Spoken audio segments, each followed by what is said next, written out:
Est-ce que vous pouvez citer 5 youtubeuses qui font autre chose que de la mode ou de la beauté ? C'est chaud, non ? Et pourtant, des femmes qui parlent d'autres sujets sur YouTube, il y en a plein. Vraiment. Si on regarde le top 100 des chaînes francophones, on peut remarquer que les meufs sont les grandes absentes du classement. Seulement une dizaine de chaînes parmi les 100 premières. Et ouais, c'est peu. Si les mecs sont présents dans de nombreuses thématiques comme les sciences, l'humour, le sport ou les jeux vidéo, les youtubeuses, quant à elles, réussissent principalement dans des domaines bien précis. Ceux considérés comme féminins. Il n'y a aucun mal à aborder ces thématiques, aussi essentielles qu'intéressantes. Mais pour ce qui est du reste, pourquoi les femmes n'ont-elles pas autant de succès ? Sont-elles moins crédibles que leurs homologues masculins ? Quels obstacles rencontrent-elles en tant que meufs ? En quoi YouTube est-il d'une certaine manière le reflet de notre société ? Pour essayer de comprendre tout ça, nous sommes partis à la rencontre d'une quinzaine de vidéastes, présents dans des domaines variés comme la science, la politique, la littérature, la beauté ou encore l'histoire. Aujourd'hui, elles prennent la parole et vous parlent de leurs expériences, des femmes inspirantes qui façonnent le web et ouvrent la voie.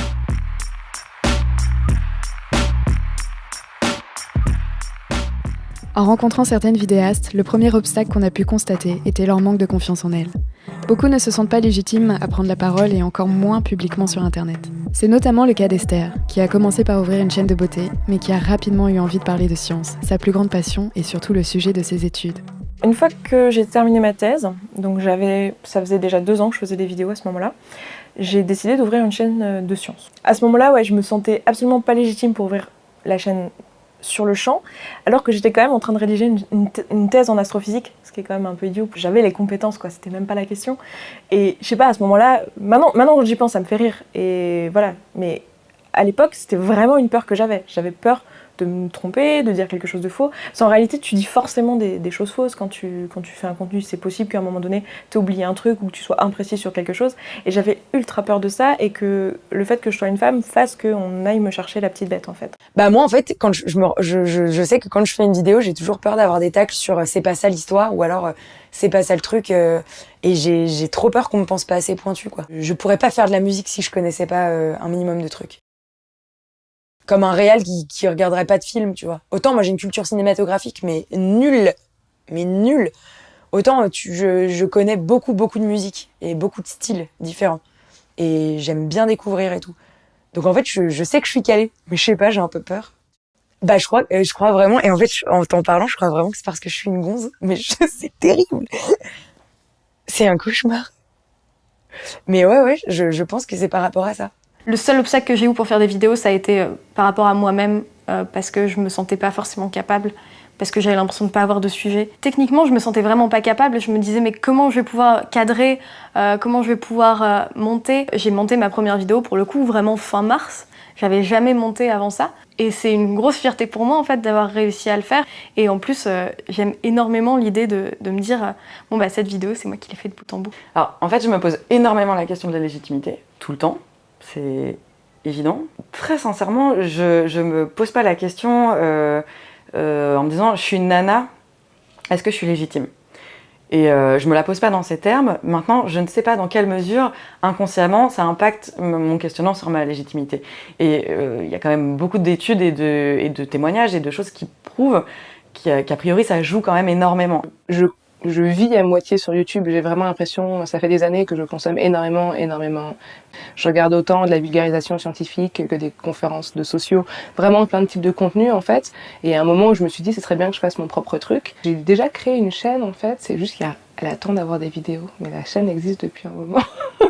Il n'y a rien dessus. Ce qui m'a un petit peu sauté aux yeux dans le fait de pas réussir à me partager tout de suite du contenu que je pourrais créer, c'est le fait d'avoir l'impression de ne pas avoir droit à l'erreur. Et j'ai toujours l'impression de ne pas avoir fait assez de recherches pour pouvoir être légitime à m'exprimer sur un sujet, même si en fait ce sujet c'est quelque chose qui me concerne directement. Je me mets beaucoup la pression, quoi, en fait. La société dans laquelle on a grandi a fait en sorte qu'on se sente, nous, nanas, plus légitimes à parler de mascara qu'à parler de politique. J'ai des amies, filles, qui parlent énormément de politique. Et je sais qu'il y a des filles qui s'intéressent à la politique, c'est pas vrai qu'il y en a pas. Par contre, qui s'expriment publiquement dessus, il y en a effectivement pas beaucoup. Il y a un truc hyper dommage quand même quand YouTube est arrivé, c'est qu'on s'est remise dans les trucs qu'on nous obligeait à faire avant. C'est-à-dire que jusqu'ici, on pouvait se dire, bah oui, mais les nanas à la télé, ça fait chier, elles font que des chroniques beauté, gamins, cuisine. On pouvait se dire, bah ouais, mais les décideurs, les diffuseurs sont des gros cons sexistes. À partir du moment où il y a eu YouTube et où on pouvait faire absolument tout ce qu'on voulait, on a reproduit ce truc-là. Alors qu'on avait la liberté de faire tout et de faire des trucs sur la pâte à sel, la politique ou comment réparer ta bagnole. Mais ça qui est hyper bizarre, c'est que YouTube aurait pu être un espèce de truc, tu sais, c'était une feuille blanche, tu vois, c'était vierge YouTube, donc ça aurait pu être une société, entre guillemets, un modèle, une image de société à réinventer où, je sais pas, les filles feraient aussi du jeu vidéo, tu vois. Et en fait, du coup, c'est très triste de voir que ça reproduit exactement le même schéma, quoi. Il faut non seulement qu'on change la société, mais il faut qu'on change nous-mêmes nos propres réflexes. Je pense que nos premiers censeurs, c'est nous, malheureusement. On a trop intégré ces trucs-là. Quand ces vidéastes arrivent à s'affirmer et à se lancer sur YouTube, elles peuvent être confrontées à d'autres nouveaux obstacles. Certains internautes les décrédibilisent et les considèrent comme moins compétentes que leurs homologues masculins. J'ai l'impression que beaucoup de personnes sont persuadées que je fais l'émission avec d'autres personnes, que je la présente juste en fait. Alors que pas du tout, je fais tout ce qui est documentation, écriture, phase de recherche, tournage, montage, absolument tout de A à Z, je m'en occupe. Et en plus de ça, je suis assez consciencieuse parce que je vais voir différents spécialistes. Je travaille avec des archéologues, des ethnologues, des anthropologues. Vraiment, je fais vraiment un travail que j'estime être sérieux. Mais il y a beaucoup de personnes qui vont pas forcément nous prendre comme étant légitimes parce qu'on n'a pas de diplôme, parce qu'on est une femme, parce qu'on est jeune. Je sais pas, il y a des espèces de stéréotypes en fait qui perdurent. Je trouve ça dommage au final parce que c'est faux. Peut-être que c'est un mélange de plein de choses. Maintenant, je pense que le fait que je sois une femme n'a pas forcément aidé parce que c'est un peu moins crédible quelque part. Je sais pas comment le dire. Je pense qu'il y a un combo breaker entre le fait que je sois une femme et en plus que je sois jeune. Du coup, là, on se dit, oula, ça c'est une petite minette, qu'est-ce qu'elle fait là? Qu'est-ce qu'elle fait sur YouTube? Tu nous parles d'histoire? Vas-y, continue, ça nous intéresse. Je pense que par essence, il y a un problème sociétal. Il n'est pas juste moi sur YouTube, il est sociétal, c'est que on fait moins confiance à une femme scientifique qu'à un homme scientifique. Et d'ailleurs, les chirurgiennes le racontent tous les jours. Il y a des gens qui refusent d'être opérés par une femme, ou il y a des gens qui refusent de monter dans un avion piloté par une femme. Enfin, je veux dire, c'est violent quand même. Et voilà. Et je pense que je suis pas traitée différemment. Mais je pense pas que ce soit parce que je suis sur YouTube et que je parle de science sur YouTube. Enfin, c'est un problème général, quoi. Bah, tu vois, regarde la musique, j'en parlais tout à l'heure. La musique, c'est un milieu très masculin. Jamais une meuf... très rare. C'est très très rare qu'une meuf parle de musique. Et je te dis, quand on parle de musique, on n'est pas crédible, nous. Je sais pas pourquoi. Il y a un côté où on n'est pas crédible. Alors que, putain, moi, j'ai des trucs à dire, quoi.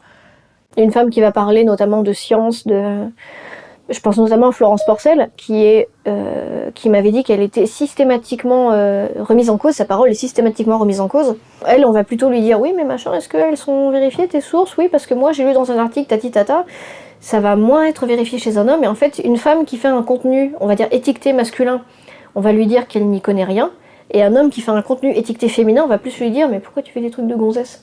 Tu sens que les genres, s'ils sont pas assez définis clairement, les gens, ça les perturbe de ouf. Tu vois. Donc moi, il y a beaucoup d'homophobie sur ma chaîne dans les commentaires, mais il y a aussi des gens ça les questionne vachement. Tu vois. Ceux qui le prennent premier degré, tu vois, se demandent pourquoi est-ce qu'un garçon s'intéresse à ça. Il y a beaucoup de conservatisme, même chez les ados, en fait. Le gaming, moi, j'aime bien les jeux vidéo, et c'est pas pour autant que je suis lesbienne, ou c'est pas pour autant que je suis plus un mec, c'est pas pour autant... Enfin, tu vois, ça veut rien dire. En fait, je crois que maintenant, on est tellement dans une société de genre qu'en fait, il faut nous-mêmes, même si dans nos retranchements à nous, on est encore comme ça. Hein. Souvent, quand tu cherches des trucs sur la science, tu tombes sur des vidéos de mecs et t'as peut-être l'impression de plus les croire que si c'était une nana qui te les racontait. C'est super triste. Regarde, exemple, Fred et Jamy, C'est pas sorcier. Il y avait une meuf, Sabine, vous vous souvenez tous de Sabine, voilà. Et ben Sabine, elle apportait pas grand-chose de nouveau. Elle apportait rien de factuel, la petite Sabine. On la voyait très peu. On est dans une société qui nous a quand même un peu éduqués à croire les garçons, et c'est pas de notre faute. Alors clairement, si j'ai pas lancé une chaîne de jeux vidéo, c'est que je pense que sur ce domaine-là, les filles, c'est encore très compliqué. Parce que, les gens ont la critique facile, et je pense qu'on est encore dans des normes où la fille peut pas parler de tout ce qu'elle veut. genre en vrai. Et le fait que ce soit sur YouTube, ça donne la facilité aux gens qui ne sont pas contents de le faire savoir. Et ça, il y en a beaucoup quand même, hein. Genre, il y en a au taquet. Pour certains, les femmes sont finalement peu crédibles et leur parole est malheureusement souvent remise en cause. YouTube serait donc un miroir de notre société actuelle. Dans l'idée générale, les femmes devraient parler de sujets comme la mode ou la beauté, leur domaine de prédilection. Mais quand elles le font et gagnent une certaine notoriété et de l'argent grâce à ces sujets, elles se font critiquer. On leur reproche d'être trop girly ou trop superficielles. On associe beaucoup le mot youtubeuse beauté à un peu nunuche, un peu... Moi, ça me gêne un petit peu parce que j'ai l'impression pour moi de faire partie quand même des youtubeuses beauté vu que je parle de cosmétiques, etc. alternatifs, oui, mais ça fait partie de ce monde-là. La seule façon positive de parler d'une youtubeuse beauté, pour l'instant, ce que j'ai lu, c'était par rapport à l'argent qu'elle gagne. Je trouve ça dommage par rapport même à la charge de travail qu'elles doivent avoir, elles, à faire pour faire des vidéos qui sont vraiment de qualité aussi. Il y en a qui sont vraiment des chefs... Des chefs d'entreprise, des filles qui gèrent leur bar, c'est une organisation terrible d'avoir une chaîne de vlog, une chaîne 3 vidéos par semaine, plus une vidéo par jour, plus les réseaux sociaux, plus les photos, plus les partenariats, plus les bouquins, c'est énorme. Et puis souvent, elles se sont faites toutes seules et elles sont nées de leur chambre, donc ça m'émeut beaucoup. Il y a toujours une espèce de double standard en fait. Quoi que tu fasses, en gros, t'as perdu. Si tu fais des contenus considérés comme féminins, aka la beauté, la mode, on va te dire ah c'est bien, tu fais ça, mais à côté ça va être mais c'est des choses superficielles, mais enfin tu montres pas ton intellect, enfin voilà, c'est facile à faire, c'est trop girly, etc. Et du coup on va te cantonner dans un YouTube un peu rose qui est vu par des filles, pour des filles, par des filles. Enfin ton travail en gros est déprécié à ce niveau-là. L'idée, c'est pas de dire aux filles ne faites plus de beauté, ne faites plus de mode, c'est superficiel et c'est trop fifi, il faut briser les stéréotypes. Non, l'idée, c'est que chacun fasse ce qu'il veut, quoi. Enfin, et que des mecs puissent faire de la beauté et de la mode, etc. D'ailleurs, comme de par hasard, les grands coiffeurs, les grands stylistes, les grands maquilleurs, c'est toujours des mecs. Et pourtant, grâce à leurs vidéos et leurs conseils, les youtubeuses beauté aident beaucoup de jeunes femmes à s'accepter, ce qui ne les empêche pas de rencontrer des difficultés à s'approprier leur image. Je me pose tout le temps la question, est-ce que je suis assez jolie? Là, je sais que je suis filmée, je suis toujours pas trop à l'aise, est-ce que mes cheveux sont bien? Est-ce que je suis pas en train de briller? Est-ce que j'ai pas un double menton quand je fais cette pose? Mais c'est aussi une façon pour moi de me réapproprier mon image, de savoir vraiment à quoi je ressemble dès que je parle, ou quand je bouge la tête ou ce genre de choses. Et je pense que sur le long terme, ça va quand même déjà mieux. Donc je me dis, si je continue les vidéos, dans 2 ans, genre confiance maximale. Quand on a des sketchs du Studio Bagel et qu'on a des gros plans, j'aime pas voir ma face comme ça dans l'écran, je vois tous mes défauts, je suis très dure avec moi-même, alors que je devrais pas du tout me prendre la tête avec ça, et je dis aux filles, vous prenez pas la tête avec ça, mais moi-même, voir ma tête en gros avec tous les défauts, voilà, c'est pas un moment agréable, mais je le fais quand même sur l'instant parce que j'ai envie de le faire et ça m'amuse, et je me dis, allez, c'est pas grave, je le fais. Mais c'est vrai qu'après de le regarder, je suis mal à l'aise avec ça. J'ai eu peur pendant longtemps de montrer qui j'étais, puis on m'a demandé de maigrir plein de fois pour sortir des albums. Des gens qui veulent produire des trucs et qui te disent, physiquement, ce serait chouette si t'avais quelques kilos en moins et tout. Mais absolument pas. Alors pour le coup, même mes parents m'ont dit, mais non. En fait, c'est si toi t'es bien comme ça, mais vis comme ça, juste, fais ton truc. Il y a un truc que je me suis dit il y a pas très longtemps. Je pense pas que je l'avais fait consciemment, mais il y a le programme court que j'écris depuis 2 ans et demi qui s'appelle Dans ton flux. C'est un programme en voix off. Et en fait, c'est con, et je sais pas, peut-être que c'est pas le cas, mais je me dis c'est peut-être pas complètement un hasard que j'ai écrit un truc, que le concept que j'ai inventé, le truc sur lequel je bosse depuis 2 ans, c'est un truc en voix off, quoi. Et c'est vrai que j'adorerais me dire, vas-y, mon truc il est prêt, je m'en fous, je tourne, je réfléchis absolument pas. Et j'adorerais dire que c'est le cas et que je réfléchis pas et que je m'en fous, mais c'est pas vrai, je fais gaffe quand même. Les femmes qui s'expriment à la télévision sont hyper castées, et ça veut pas dire qu'elles n'ont pas des propos intéressants, mais il faut aussi qu'elles aient un physique qui rentre dans les normes. Et c'est vrai que le fait d'avoir des femmes qui s'expriment, mais qui ne sont pas dans les normes de la perfection qu'on a définie aujourd'hui, c'est nouveau, effectivement, et peut-être que ça Ça surprend encore pour l'instant de se dire qu'une nana normale, lambda, qui n'est pas passée par 2 heures de coiffure, maquillage avant et qui n'a pas été castée pour ça, s'exprime. Je pense que si j'avais été moins dans les standards de beauté, j'en aurais chié beaucoup plus. Et j'en chie déjà énormément, en fait. C'est ça aussi qu'il faut rappeler aux gens, c'est que même en étant dans les standards, on en chie. Quoi qu'il advienne, on en chie en étant une fille. Je pense qu'on en chie beaucoup plus si on n'est pas dans le poids idéal, la couleur de cheveux idéale, la taille idéale. Et c'est ça qui me fait dire que quand t'es une fille sur Internet, t'as jamais gagné. Parce que quand t'es belle, t'es d'abord belle, donc ce que tu dis, ça sert à rien. Quand t'es pas très jolie, bah t'es moche, donc en fait, on va pas écouter ce que tu vas dire non plus, peu importe. Et à partir de ce moment-là, bah t'es coincé. Lorsqu'on demande aux gens en fait de citer des vidéastes connus dans tel et tel sujet, naturellement, ils vont citer des vidéastes masculins. Et je pense que ça peut être quand même, dans un sens, important d'avoir des rôles modèles féminins, histoire de montrer que c'est pas parce qu'on n'est pas vraiment mis en avant qu'on n'existe pas. Il y a un petit peu moins de femmes que d'hommes. Je pense que c'est déjà une question de rôle modèle.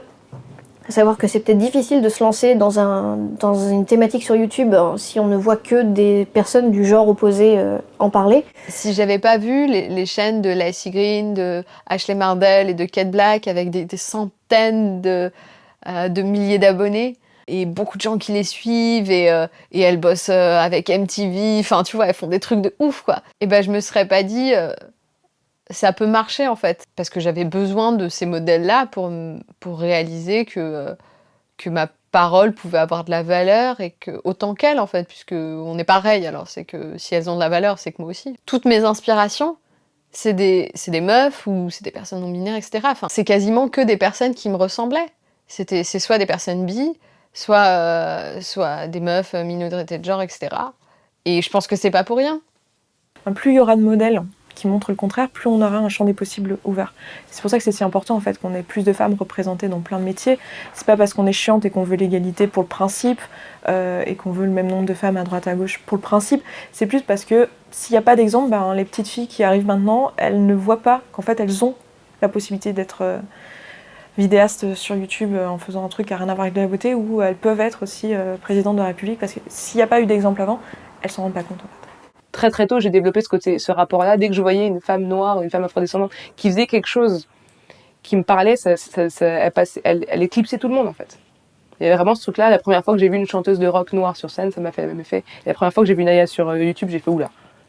Une femme afrodescendante, francophone, qui fait des vidéos sur le racisme et le sexisme. Ok, donc elle a gagné une place directe au Panthéon, quoi. Alors dans le top 100, j'ai fait des recherches récemment. Il y a une dizaine de filles et sur la dizaine, il y en a 2 qui font de l'humour. Donc il y a Andy et moi. Et je me sens très seule en fait, vraiment. Autant je vois mes copains, ils ont plein de potos qui font de l'humour et tout, c'est trop cool. Autant là, j'aimerais bien qu'on soit beaucoup plus. Ce qui est un peu dommage, c'est que sur certains domaines, dans certains champs, on manque cruellement de rôles féminins vraiment forts. Ou par exemple, si je vous dis youtubeuse culturelle, tout de suite ça fasse pop. Ah, un nom, 2 noms, 3 noms. Comme ça peut le faire avec des vidéastes masculins sur d'autres sujets variés et divers. Je pense que c'est important de ouf d'avoir des rôles modèles, féminins ou masculins, mais de garder en tête que le genre n'a rien à voir avec le tout, quoi. Tu regardes en sciences les découvertes majeures, tu regardes en mathématiques, tu regardes les chercheurs, tu regardes Pasteur et tous ses petits copains, dis-moi combien il y a de meufs. C'est pas moi qui leur ai dit qu'elles étaient pas capables de le faire. Hein. C'est le fait qu'on leur ait vite dit attends, en fait toi t'es jolie donc si tu peux ne pas parler, c'est mieux. Par contre, tous les garçons, ça peut être intéressant que eux du coup s'en occupent parce qu'il faut bien quelqu'un pour sauver le monde. C'est un cercle vicieux en fait. Parce que tu vas checker pour voir s'il y a des filles noires en disant peut-être je vais m'inspirer ou peut-être je vais aller lui parler en lui demandant oui comment t'as fait, demander conseil ou peut-être ça va m'inspirer, etc. Tu vois qu'il n'y en a pas. Tu dis ok s'il n'y en a pas c'est pour une raison. Ah, ok je vais pas le faire. Et en fait voilà personne te lance. Les ados, les enfants qui vont grandir ont besoin de voir que c'est normal d'être comme ils sont.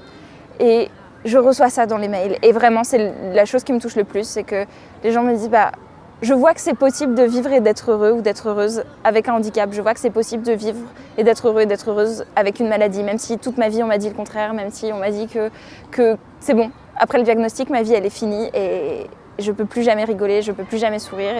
Et avec tes vidéos, je vois que c'est possible et je vois que j'ai un futur et j'arrive à me projeter et j'arrive à me dire, oui, ma vie est quand même vachement cool. Et c'est super important pour ça, pour qu'il y ait des ados, des enfants qui se disent c'est possible de me projeter et qui réussissent à vivre. Ce serait une fierté pour moi de pouvoir dire que j'inspire des jeunes femmes à se lancer sur YouTube. Ce serait vraiment une fierté. Qu'une personne qui regarde cette vidéo en ce moment se dise « Waouh, moi aussi j'ai envie de faire ça, moi aussi j'ai envie d'essayer, moi aussi j'ai envie de me faire confiance, de me lancer et de réussir là-dedans. » Parce que ça me plaît, parce que je suis passionnée. Et je pense qu'à partir du moment où on a vraiment une passion, on a vraiment un leitmotiv, on a vraiment une envie de partager aux autres quelque chose qui nous tient à cœur, ça peut que fonctionner, peu importe le sexe, peu importe le genre. La passion et l'envie de partage peuvent être rapidement freinées par un nouvel obstacle, le sexisme en ligne, voire le cyberharcèlement. Alors qu'elles peuvent déjà subir des formes de harcèlement dans leur vie quotidienne et dans la rue, il est parfois difficile de s'exposer sur Internet et de prolonger ces nuisances. Je connais pas de femmes qui se mettent en avant, à l'image en tout cas, sur Internet et qui ne se mangent pas des réflexions, mais pas forcément désagréables, hein, c'est « Oh, t'es super mignonne » ou « Ouais, mais mec, j'ai passé 35 heures à écrire cette vidéo, j'en ai rien à foutre que tu me dises que je suis mignonne, est-ce que tu peux me dire si t'as compris les ondes gravitationnelles, est-ce que tu peux me dire ça, parce que je suis mignonne, c'est pas le sujet, en fait, je m'en fous. » Après, je pense que c'est aussi une question de fréquence. Comme on est plus enclin à commenter le physique des femmes, que ce soit positivement ou négativement, quantitativement, les meufs ou perçues comme meufs reçoivent plus ce type de commentaires sur le physique. Et du coup, ça crée une accumulation assez conséquente. Ça peut être difficile à gérer à ce niveau-là. Et quand on a 30 commentaires par jour sur son physique, sur son nez, sur son strabisme ou j'en passe, eh ben, même si on n'avait pas de complexe à la base, insidieusement, en fait, ça en met. Parce que c'est comme si tu avais une personne qui venait tous les jours au quotidien derrière ton épaule et qui te disait à l'oreille, tu sais, t'as un nez de cochon, t'as un nez de cochon, t'as un nez de cochon. À partir de là, t'as quand même un peu le... Ah mais s'ils sont autant à le dire, c'est peut-être qu'il y a une raison. Et donc ça crée des insécurités, c'est un peu délicat et même si on n'a pas envie de prendre ça à cœur, eh ben on est obligé en fait. Je pense pas qu'on soit plus à la merci qu'un homme sur les commentaires sur le physique, je le constate tous les jours. Donc c'est pas une croyance, c'est un fait qu'on constate toutes. Je pense que c'est très sociétal, je pense que dans notre société encore la femme est définie par ce à quoi elle ressemble et un homme est défini par ce qu'il fait. Et que donc tant qu'on ne sera pas passé au-delà de ces définitions archaïques, on jugera toujours les femmes sur ce qu'elles dégagent physiquement et on jugera toujours les hommes sur leurs actes. Je subis effectivement pas mal de formes d'oppression qui sont liées à ma queeritude, je dirais. Au fait que mon identité n'est pas celle qui est attendue par la société, que ce soit au niveau de mes amours ou de mon identité de genre. Je suis considérée comme quelqu'un de bizarre et qui sort des petites cases masculin-féminin. On considère que parce que on perçoit comme une femme, j'ai pas fait suffisamment d'études ou j'ai pas suffisamment de connaissances, etc. Ensuite, il y a tout ce qui est haine, les PD au bûcher, on devrait être brûlé, la décadence occidentale, enfin voilà, il y a cet ordre-là. Il y a le côté aussi malade mental aussi qui arrive aussi un peu. Et après, il y a le débat sur mes parties génitales. Et je trouve ça relativement déplacé. Ça me touche, c'est évident, hein, tu vois, tu peux pas rester de marbre. Même les filles qui te diront ça me fait rien et tout, c'est évident. Hein. Enfin, on est humain, on a un cœur, on a des sentiments, on a des faiblesses comme tout le monde. En fait, quand c'est de l'insulte directe, genre t'es grosse, je me dis écoute, c'est que je suis physiquement pas adaptée à ta manière, à ta vie. Tu peux m'en sortir avec grand plaisir. Je pense que je peux parler que pour mon cas personnel et en ce qui me concerne, ça me touche plus du tout. Parce qu'en fin de compte, autant avant, ça me faisait quand même un petit peu de mal parce que je me disais, je sais pas, parce que j'ai mis quand même un certain temps à m'aimer comme je suis, mais justement, j'ai réalisé que moi, je m'aimais comme j'étais, donc j'en ai un peu rien à péter de ce que les gens peuvent penser de mon physique. Je pense que si j'étais très jeune et que j'avais 20 ans, que j'avais commencé les vidéos à cette époque-là, ça m'aurait atteint, mais là, en fait, non. J'ai eu un commentaire un jour sur Facebook, sur une de mes vidéos, d'un type qui disait « Ouais, enfin, t'as de l'acné et t'as pris du poids, mais pas mal ta vidéo. » Et j'étais tellement outrée de me dire « Mais papa, c'est... Ah non, même pas. Ah, même mon père se permettrait pas de faire ça. » J'ai tweeté une capture d'écran de son commentaire en lui écrivant « Je suis désolée de t'avoir déçu, je ferai mieux la prochaine fois. » Répondre, ça montre déjà que ça t'a touché, que ça t'a porté de l'intérêt à ça. Donc il vaut mieux ne pas répondre. Mais là, je trouvais ça tellement exagéré et drôle de me dire « Mais non, il m'a pas vraiment dit ça. » Au-delà du fait juste d'être une fille et d'être critiquée sur le physique, c'est vraiment une sensation d'employeur-employé, tu sais. De personne qui, hiérarchiquement au-dessus de toi, te dit des trucs. Et parfois, t'as l'impression que les gens qui commentent, ils sont là. Ils sont là, toi, t'es plus par là. Et ils peuvent du coup te dire, dis, toi là, la rigolote là, la moche, ouais. T'as pris du poids, non? Il faut avoir sacrément confiance en soi, et dans le mauvais sens du terme, pour oser commenter l'aspect physique de quelqu'un sur un réseau social où toi-même, tu montres pas ton visage. J'ai fait récemment une vidéo sur les remarques sur mon physique. Bonjour à toi qui me demande si j'ai un tic à l'œil ou si j'ai un œil de verre, ou à toi qui me reproche de te stresser, comme c'est charmant. Oui, effectivement, bien vu, j'ai un défaut physique. Mais avant de t'expliquer d'où ça vient, laisse-moi te poser une question à mon tour. Est-ce que tu irais regarder quelqu'un sous le nez dans la rue pour lui dire t'as une énorme tache de naissance sur la joue, là. Est-ce que tu irais demander à quelqu'un, dis-moi, tu pourrais pas te lever et marcher comme tout le monde, non? Parce que moi, te voir assis dans ce fauteuil roulant, ça me stresse. Tu ne ferais pas ça, n'est-ce pas? D'ailleurs, j'imagine que tu ne l'as jamais fait. Alors pourquoi tu te comportes comme un gros con sur Internet alors que t'es bien élevé IRL? Parce que je vais pas sortir de la vidéo pour t'envoyer chier? J'ai eu une tumeur au cerveau à l'âge de 16 ans. On m'a ouvert le crâne de là jusque là, derrière l'oreille. Ah oui, alors cherche pas, hein. En termes de cicatrices, je pense qu'il y a de fortes chances pour que ce soit moi qui gagne à Kika la plus grosse. Et en fait, j'ai voulu mettre à la fin de la vidéo toute une panoplie de commentaires que je reçois, de screenshots, pour montrer que, ouais, un comme ça, un comme ça, un comme ça, c'est pas grave si j'en avais un tous les 6 mois. Mais en fait, quand on a tous les jours, il y a un effet d'accumulation qui fait que c'est insupportable, quoi. Elle est hyper sympa l'animatrice, mais elle a une couille à son œil. Ses yeux me stressent. Très dérangeant le tic à l'œil. Elle cligne que d'un œil. T'as un problème à ton œil? Message pour Florence. C'est moi, ton œil droit a un petit problème. Genre elle a un œil de verre. J'ai cru que tu clignais des yeux d'un seul œil. T'as un tic à moins que tu me fais un clin d'œil. Tu as un tic à ton œil gauche. Pourquoi elle cligne que d'un œil bizarre? Bonne vidéo, mais la drogue c'est mal. Ce clignement d'œil est très suspect. Moi, je peux le faire parce que j'assume ce que je suis et comment mon visage est aujourd'hui. Donc ça ne pose pas de problème. J'ai pas eu de courage à faire cette vidéo. En novembre 2015, Marion Maréchal Le Pen, qui était candidate aux élections régionales en PACA, annonce que si elle est élue, elle coupera les subventions qui sont données au planning familial. Madame Marion Maréchal Le Pen, vous êtes candidate à la tête de la région PACA. Ok. Alors l'autre jour, en meeting à Marseille, vous avez déclaré qu'en cas d'élection, vous couperiez les subventions du planning familial. On est sur une vraie bonne nouvelle, non? Je vais vous répondre sur le concret. Soyons clairs, ça ne marche pas. Quand on ne peut pas avorter, on avorte quand même. Dans les pays où l'IVG est pénalisée, on avorte autant que dans les pays où elle est légale. Vous saviez pas, Madame Maréchal Le Pen? La vidéo tourne pas mal. Je me prends une chier de commentaires violents. C'était des commentaires qui avaient pour but d'invalider mon propos en disant « Regarde ta gueule, de toute façon, si t'as cette gueule, c'est que t'es au RSA. Et si t'es au RSA, c'est que tu travailles pas. Et que donc, ton propos n'est pas valide parce que toi, tu ne représentes pas les vrais gens de la vraie vie parce que tu travailles pas. » À un moment m'est venue l'idée d'en faire quelque chose. Je vais compiler tous ces commentaires les plus immondes les uns que les autres. Et je vais vendre ce recueil au profit du planning familial. Ça, c'est le livre. Faut avaler salope, fais-toi moins pine et connasse. Quel pitoyable boudin, ça doit faire peur à la sortie du lit. En même temps, pour tomber enceinte, faudrait qu'un mec veuille bien d'elle parce que vu sa tête. Qu'on la tonde, qu'on lui couse les paupières avec du fil de fer et qu'on lui fasse manger de la terre. Et achète-toi un peigne avec ton RSA. Prends la pilule et tu fais pas chier connasse. Fais-toi couper les trompes. Je paye pas pour ton avortement. Quelle est vilaine la gueuse. Faites-vous enculer si vous êtes trop conne pour être adulte ou sucer à fond. Eh bah oui, évidemment, c'est une solution. Ce qu'on me dit le plus souvent, je sais pas, c'est que je suis chiante, c'est que soit que je suis moche, soit que c'est à cause de ma belle gueule. Donc tu vois qu'il y a les deux, quoi. Soit que, enfin évidemment les trucs sexistes, de salope, de pute, que je mérite, que je dois sucer, qu'on me baisse, qu'on me sodomise, on va te faire enculer, que t'es bobo, que t'es privilégié, que c'est rarement construit, hein. C'est surtout des insultes. Montre ta chatte, salope. Tu es une merde pensante. Intelligente, mais merde tu es. Bah tu sais quoi? T'as qu'à les pendre, ça fera une connasse de moins sur Terre.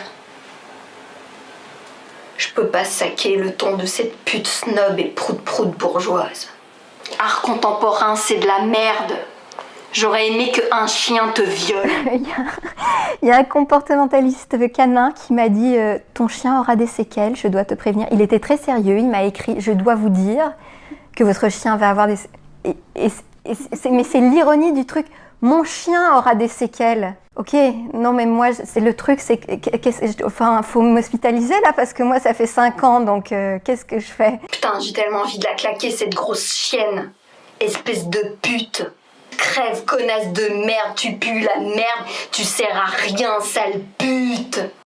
Le pire, je pense, qui m'a vraiment touchée, c'est quelqu'un qui a osé dire que quand j'étais malade, j'avais fait ça pour le buzz. Et ça avait piqué. Alors moi, j'ai vraiment pris cette décision d'en parler quand j'étais malade. Je voulais tenir sur YouTube en mode genre, mais moi j'aime ce que je fais en fait. Et c'est pas parce que je suis malade que je veux arrêter ce que j'aime faire. Et je savais qu'il y aurait un changement. Physiquement, il y aurait forcément un changement. Et du coup, j'ai pris vraiment mon courage de main. Je vais alors en parler. Parce que quand ça tombe dessus, j'avais 20 ans. T'es là genre... Merde, c'est pas ce que j'espérais pour mes 20 ans en fait. Un jour en fait je me suis retrouvée avec une boule au niveau du cou, c'était en décembre, là où je travaillais le plus. Et ils ont découvert que c'était un cancer. Donc voilà, c'est vraiment pour ça que je pouvais pas trop vous en parler, c'est pas quelque chose de facile non plus. Donc c'est un cancer hodgkinien. J'ai fait le choix d'en parler, mais je pensais pas que les gens avaient aussi peu de sensibilité sur certaines choses là. Tu peux pas souhaiter la mort de quelqu'un que tu connais pas, c'est pas possible quoi. T'as des 10 000 messages qui disent oh, courage, mais par contre, t'en as 500 qui te disent j'espère que tu vas mourir. T'es là genre oh bâtard. T'es là genre me sors pas ça maintenant en fait quoi. Je sais que c'est plus aussi peut-être plaisant pour vous qu'avant, visuellement parlant. Maintenant, je ne supporte pas la perruque tout simplement, je sais pas, mes cheveux, j'y arrive pas. Donc... C'est vrai que je me suis exposée après, parce que j'ai acheté une perruque qui est sublime, qui coûte une blinde d'ailleurs, il faut le dire. Quand je l'ai essayé, je fais oh ça va être cool et tout, genre ça va faire l'air de rien. Et en fait, le jour où je me suis rasée, je pouvais la mettre. Et encore, je préférais ne pas la mettre. Mais le jour où j'ai commencé la chimiothérapie, plus moyen, j'arrivais plus à la mettre. Je fais, c'est pas moi en fait. Genre, dans tous les cas, moi, le soir, je me vois, j'en ai pas. Donc, pourquoi je ferais ça pour les autres alors que moi, je m'accepte tel que je suis en fait. Genre, j'ai plus un poil sur le caillou parce que c'est le cas. Bah, ok. Mais par contre, je vais pas faire semblant pour les autres en fait. Du coup, je me suis dit, vas-y, je prends mon courage à main demain. Donc, soit je mettais les bonnets, soit je mettais rien du tout. Et clairement, je pense que je l'ai très bien vécu quand même. Malgré qu'il y en a qui disaient, ouais, tu nous manques de respect parce que tu mets pas de perruque. T'es là genre, les gars, genre, mais en fait, t'es là genre, mais déjà c'est ma vie, de deux. En vrai, je fais ce que je veux, quoi. Ce que t'endures derrière, c'est le seul truc que tu dois endurer, c'est pas le regard des autres. C'est juste ce que t'endures derrière. Je sais pas si j'ai eu un commentaire qui m'a fait mal. Là, je m'en souviens pas spécifiquement. Plus des commentaires assez, j'allais dire, bêtes, où ça va être raciste ou misogyne, voilà. Moi, je suis plus côté raciste. Alors, vu que je suis métisse, donc blanc-noir, donc j'ai les deux, c'est sympa. J'ai eu, il y a pas très longtemps, ah, c'est comme ça que ça bronze un Gaulois. Moi, c'est ce qui m'a fasciné au début, c'est de, par Internet, avoir l'accès à une très grande intimité de l'autre et livrer une très grande intimité de moi. Donc quand quelqu'un m'écrit un truc méchant, bon d'accord, peut-être il lui passe pas beaucoup de temps, mais pour moi, j'y vois quelque chose de la vérité de ce qu'il est. Et quand ça pue, c'est triste. Et donc je peux pas m'empêcher de dire, ok, c'est sur Internet, c'est anonyme, il se lâche un peu, mais c'est lui. Et le pauvre, il va pas bien et il fait pas, il améliore pas le schmilblick quoi. Il crache son venin là et il encourage d'autres. Il va sortir, il va pas bien ce bonhomme, donc ça va se propager. Donc tout ça c'est une sorte de cancer de la société là qu'il faut essayer de gratter et d'éradiquer. Donc c'est là, c'est dans la vie, c'est là. Et c'est vrai que des fois je tombe sur des sujets où des gens concrètement discutent de la meilleure manière de me brûler. Alors bon, jusqu'à présent, j'ai toujours réussi à mettre de la distance, etc. Enfin, je veux dire, c'est des personnes qui feraient pas forcément ça dans la vraie vie. C'est quelque chose qui m'a mis mal à l'aise, en fait. Le fait de découvrir, en fait, des endroits que je connaissais pas sur Internet, où ça discutait de ma personne et de la meilleure manière de m'envoyer en hôpital psychiatrique ou des choses comme ça. Je me suis pas rendu compte du tout de ce qui allait me tomber dessus. Vraiment. C'est-à-dire que moi, dans ma tête de gros bébé mignon, je me suis dit... J'aimerais bien que les femmes, elles soient l'égale des hommes, alors j'ai qu'à en parler, comme ça, tout le monde sera d'accord avec moi, et on fera une grosse fête de bisounours et on se fera tous des câlins. Et j'étais extrêmement loin de me douter qu'il pouvait m'arriver autant que ça pouvait être aussi difficile. Grosse pute, ça veut dire qu'on n'a pas le droit d'aller accoster une fille dans la rue juste pour lui faire un compliment ou engager la conversation. Baise ta mère salope, t'as cru ton père, il baise comment ta pute de mère? Bah grosse pute, il l'a accostée dans un lieu public, et tu compares donner son corps sans amour et parler avec un inconnu, grosse pute, t'es vraiment conne. Voilà. c'était mon commentaire préféré. Quand je reçois ça, sorti de son contexte, je suis toujours un peu en colère et je me dis oh non, ça se fait pas. Franchement, c'est pas facile. Et quand je reçois ça, accompagné de 30 autres messages qui ressemblent à celui-ci ou qui sont des gens qui ont juste purement envie de m'atteindre et de m'insulter, je me demande pourquoi je fais ce boulot. En fait, j'ai surtout l'impression que quand t'es une fille, t'as un panel plus large d'insultes. Et encore, moi, la seule attaque que j'ai, c'est sur les gens qui pensent que je suis homosexuel et à qui ça pose problème, tu vois. Mais à part ça, moi, les seules insultes, c'est sur le fait que je suis débile, mais parce que je suis vraiment débile, tu vois. Je pense que si j'avais une chaîne même pas exceptionnelle, mais un peu, on va dire normale, je pense pas que j'aurais particulièrement d'insultes, alors que je pense qu'une meuf, elle va en avoir, tu vois. C'est vraiment une question que je me pose. Moi, je vais pas fouiller dans ce qu'ils ont les mecs, mais je crois pas qu'ils ont toute la panoplie liée au corps, aux orifices, à l'apparence, au viol, Je crois pas, quand même. Bon, ils vont prendre un peu de poids, ils vont avoir... Oh, alors, qu'est-ce qui se passe? T'as pris un peu de poids, ou alors il a changé de coupe de cheveux, ou alors il est mal coiffé, mais pas... non, pas... les 12 bits black dans le cul, quoi, non. J'ai eu des menaces aussi. Pour l'anecdote, mes parents ont reçu la visite d'un jeune homme à leur domicile qui a demandé à me voir. Mes parents, qui ne savaient absolument pas qui c'était, a demandé d'où est-ce que vous connaissez Charlie, non, j'habite pas chez mes parents, hein, pour l'anecdote. Et le garçon a répondu oui, c'était une amie du collège. Sauf que ce qu'il ne se doutait pas, c'est qu'au collège, je n'avais pas d'amis. Et mes parents le savaient. Et donc, du coup, ils ont commencé à se méfier. Et le garçon était très insistant. Il a voulu rentrer dans la maison. Il les a harcelés pour avoir mon numéro, pour savoir où est-ce que j'habitais. Et en fait, on s'est rendu compte plus tard que l'adresse de mes parents à l'époque était disponible sur Internet par rapport à leur profession. Et le jeune homme s'est permis tout simplement d'aller les voir pour essayer de me retrouver, en fait. J'en avais eu un aussi qui m'avait proposé de me prostituer. Il n'a pas employé le mot prostituée, mais qui me disait que ça lui ferait plaisir de me donner un peu d'argent pour coucher avec lui, parce que ça va, faut que je le prenne comme un compliment. Ça arrive assez souvent en fait. Ça me fait rire en fait au premier abord, parce qu'à chaque fois je me dis, aussi bien c'est une blague entre copains qui... Je me dis que ça peut être aussi des blagues d'ados débiles, mais ça me fait quand même rire, parce que je me dis que si des gens voient ça, c'est que potentiellement ils se disent que je peux dire oui.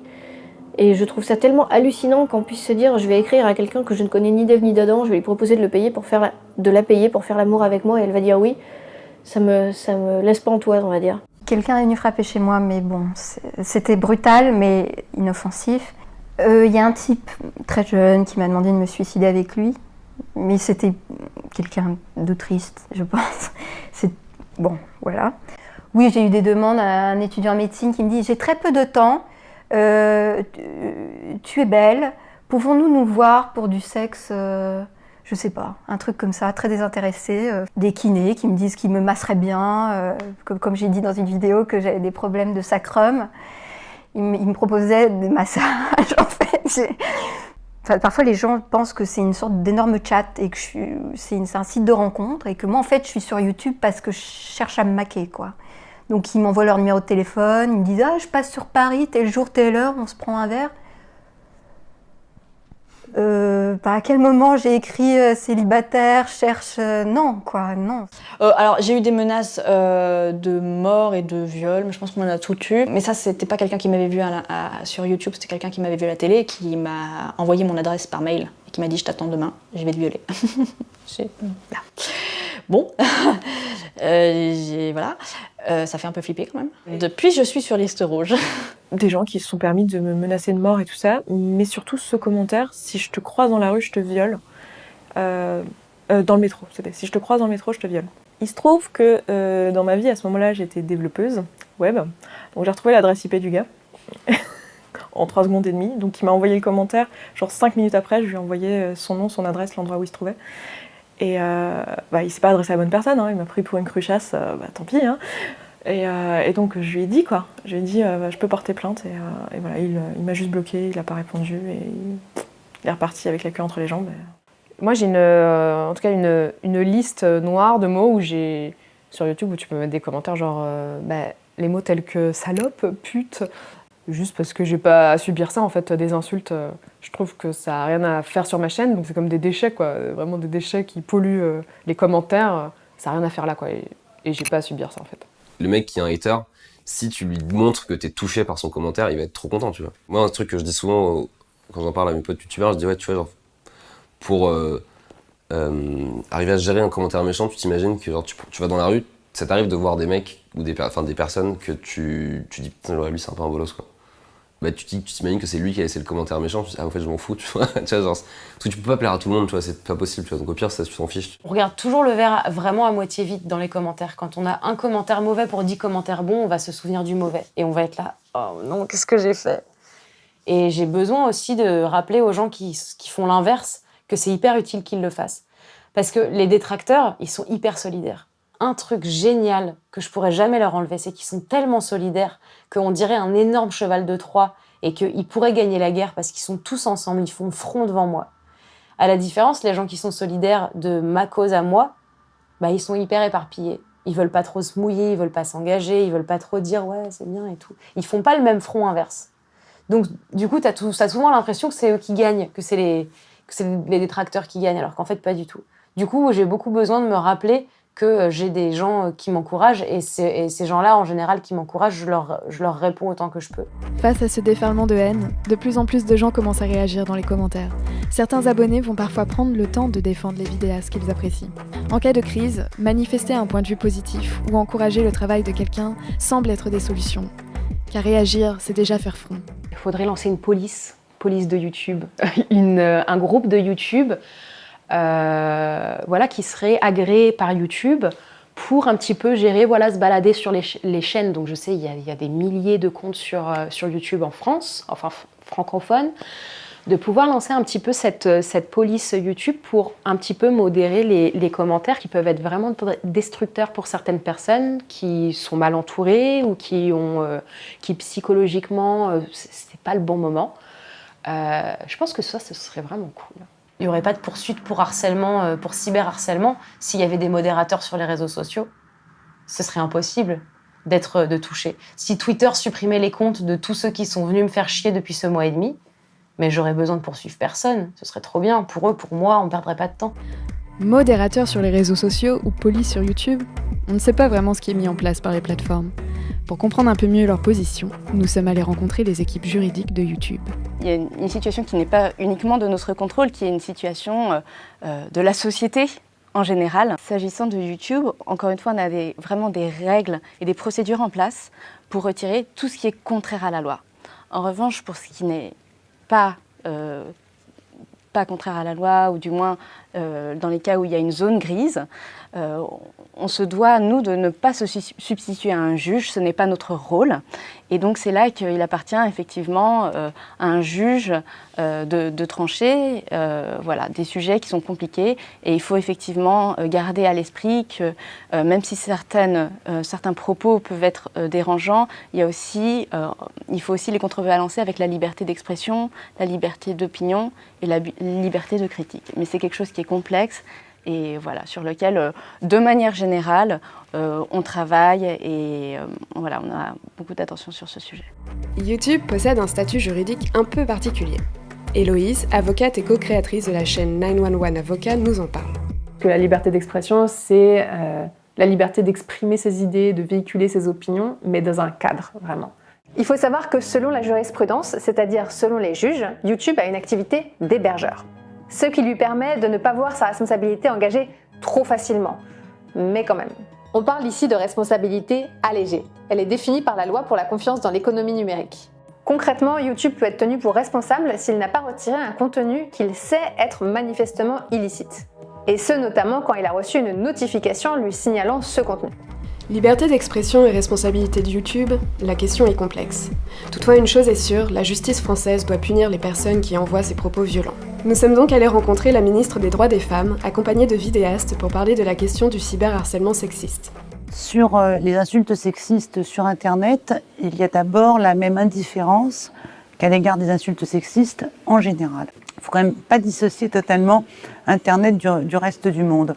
Tout ça est très récent en fait, et on est en train de construire les outils, les contre-pouvoirs, les formes de résistance aux débordements et aux excès que permet Internet pour le moment. Et il y a une forme de régulation qui va se construire progressivement, mais c'est important dès aujourd'hui de poser les limites et de rappeler que sur Internet, non, tout n'est pas permis et que si on veut, dans le cadre d'une plainte et d'une enquête, chercher qui se cache derrière un pseudonyme et un avatar qui ne dit rien de la personne, on trouvera. Quand on veut trouver quelqu'un qui se cache sur Internet, on finit par le trouver quand il s'agit par exemple de la lutte contre le terrorisme. Si quelqu'un laisse un commentaire dans lequel effectivement il menace des vidéastes de viol, il risque 6 mois d'emprisonnement et 7 500 € d'amende. Alors il faut forcément effectivement aller démarcher des professionnels qui sont spécialisés dans ces domaines-là. Et il existe des OPJ qui sont spécialisés dans tout ce qui est digital, de même qu'il existe aussi des avocats qui sont spécialisés dans ces questions-là. Donc évidemment, il faut aller voir ces personnes-là. Et elles existent. Elles sont là. À ma connaissance, il n'y a pas encore en tout cas eu de condamnation suite au harcèlement dont aurait fait l'objet une vidéaste relativement connue, exposée, etc. À ma connaissance, il n'y a pas encore eu vraiment de cas d'école d'une condamnation sur du harcèlement, etc. S'il existe donc des lois qui sont là pour protéger ces vidéastes, dans les faits, elles ne sont pas vraiment appliquées. Lorsqu'une youtubeuse reçoit 1000 insultes, elle ne peut pas porter plainte contre 1000 personnes différentes. Ces procédures coûtent énormément de temps, d'argent et d'énergie et ont très peu de chances d'aboutir. C'est vrai que je ne sais pas dans quelle mesure c'est facile de retrouver quelqu'un précisément via YouTube exactement. Via le compte Google, tu peux retrouver l'adresse IP d'un email sans aucun problème. C'est ce que j'ai fait moi, donc je sais que c'est possible. Pour moi, c'est de la mauvaise foi de la part des autorités que de dire qu'il n'est pas possible d'aider les personnes harcelées sur Internet. Je le sais, je pense que toutes les personnes qui font de la data le savent. On peut récupérer la trace de quelqu'un sans aucun problème sur Internet si on le souhaite. C'est juste pas accessible à tous, mais Google peut le faire, Facebook peut le faire, Twitter peut le faire, voilà, tout le monde peut le faire. Après, je comprends que les personnes se sentent un peu démunies en fait, parce que je suis pas étonnée que la police ou quoi n'ait pas forcément envie de s'enquiquiner avec ce genre de truc. Ça demande de se bouger. Et bon, c'est juste représentatif de la société dans laquelle on vit. Se bouger pour des filles harcelées, ce sera pas la première fois qu'on n'y met pas trop d'efforts. J'arrêterai pas en fait parce que c'est vraiment hyper moteur de tout ce que je fais. C'est-à-dire que ce soit mon envie de faire de la fiction, mon envie d'écrire des longs métrages, mon envie de les réaliser, tout est bouleversé par le fait que j'ai envie de faire du divertissement un truc égalitaire un jour dans ma vie. C'est dur, j'en chie, mais en vrai, j'ai pas du tout envie d'arrêter. Je suis limite fière en fait d'avoir ce truc-là et d'être autant critiquée parce que je me dis, ça veut dire que je fais bouger des petites lignes. Peut-être je les fais juste, tu vois, je les fais trembler les lignes.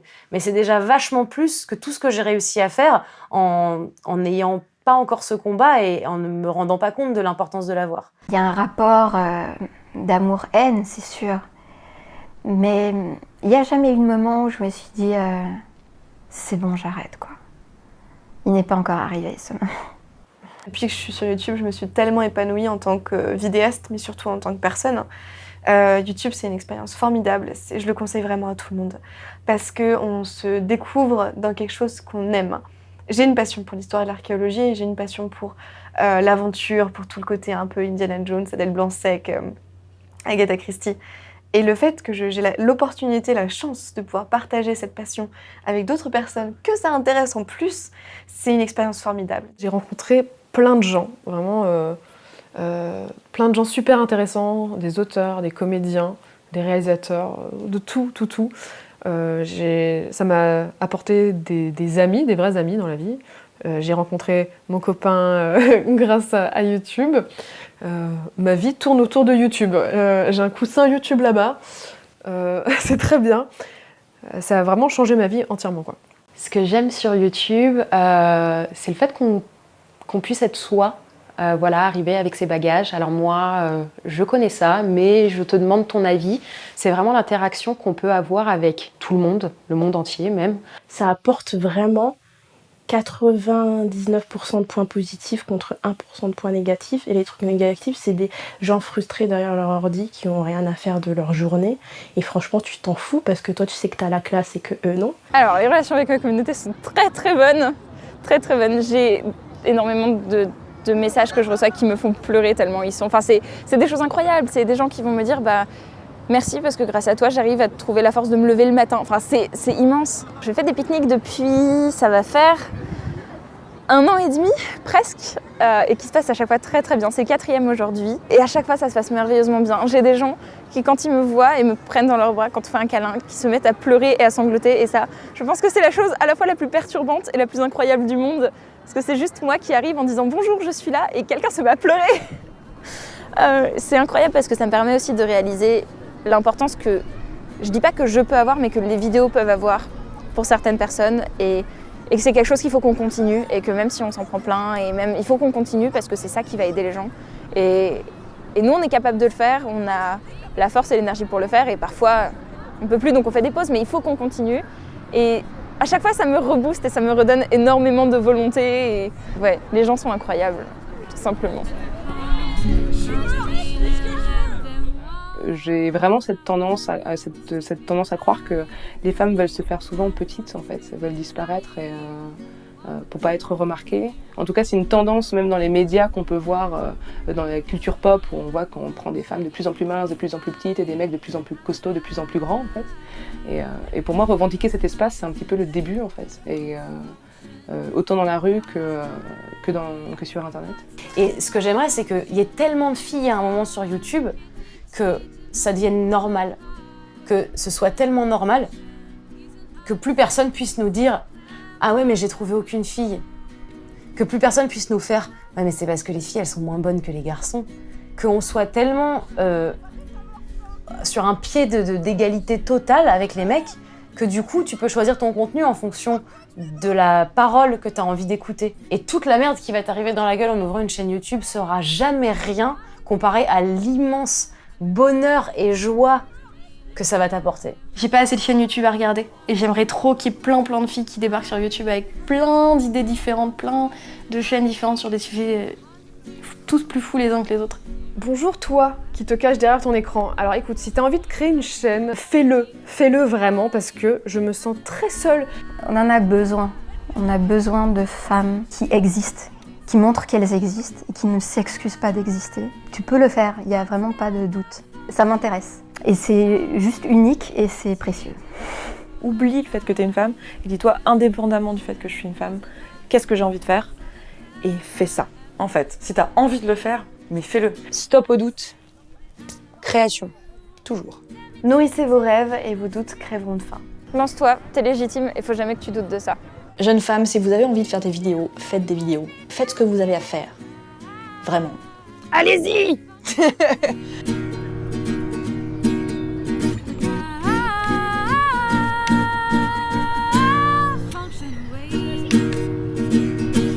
Ouais, je vais t'applaudir parce que voilà, c'est trop beau.